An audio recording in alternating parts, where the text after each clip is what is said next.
老王不起眼的美国打工仔，住在中西部一个普通小镇上，日子虽然不算富裕，但每天早上都坚持吃一顿丰盛的早餐，2片吐司，一杯黑咖啡，再来2个刚刚好的煎蛋，这是他一天的精神支柱。可最近老王的早餐出了大问题，鸡蛋价格疯了。上个月他还能轻松买下一打鸡蛋3.99美元，毫无压力。2周前涨到了5.99美元，他咕哝了一句通货膨胀真讨厌。昨天他推着购物车站在鸡蛋货架前，看到标签上的9.22美元时，手都在抖。老板，这是鸡蛋还是金蛋？老王忍不住问超市员工小李。小李苦笑道，老王，现在鸡蛋快成奢侈品了。昨天有个老太太想买2打，看到价格后直接把购物车推走了。老王摸摸钱包，心里一横，决定改喝燕麦粥。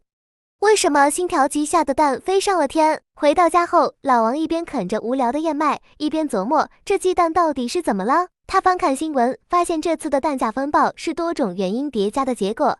特朗普的政策、通货膨胀、贸易战，还有一场禽流感，导致大量蛋鸡被扑杀，直接影响了供应。不过老王心想，禽流感年年有，怎么这次鸡蛋价格像坐火箭一样？肯定还有别的原因。老王住的地方附近就有不少养鸡场，他以前经常看到墨西哥移民在农场里忙活，喂鸡、捡蛋、清理鸡舍，干得麻利又勤快。可是特朗普上台后，移民政策收紧，很多劳工回不来，美国养鸡场的劳动力短缺，没人养鸡，鸡蛋当然少了，供应减少，价格自然就涨啦。而且饲料贵了，运输贵了，养鸡场的水电费贵了，就连装鸡蛋的纸盒都贵了。所有的上涨成本最终都反映在超市的鸡蛋价格上。加拿大的蛋飞走了，美国的蛋可能会更贵了。以前美国每年向加拿大出口1.2亿打鸡蛋，占出口总量的10%以上。可特朗普对加拿大商品加征高额关税，加拿大一气之下开始减少从美国买鸡蛋，要转向欧洲和南美。结果美国鸡蛋供应商一边失去市场，一边国内蛋价飙升，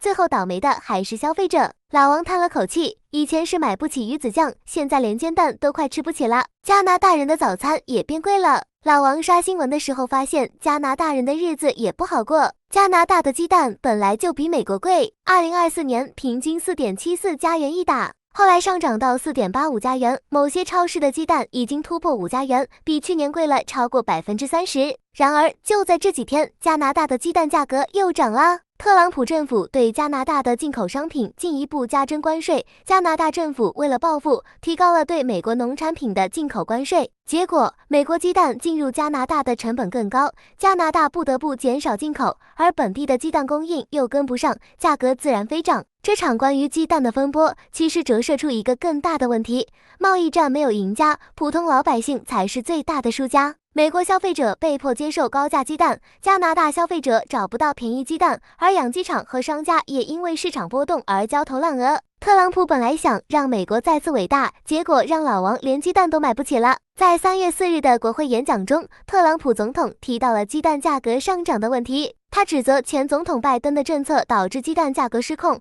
并表示他的政府正在努力将价格拉回正常水平。3月6号，特朗普把对加拿大的部分关税又推迟1个月，新的生效日期为2025年4月2日。局势瞬息万变的折腾，草根们拭目以待吧。总之，这场在星条旗下和枫叶之下展开的鸡蛋战争，最终苦的还是普通人。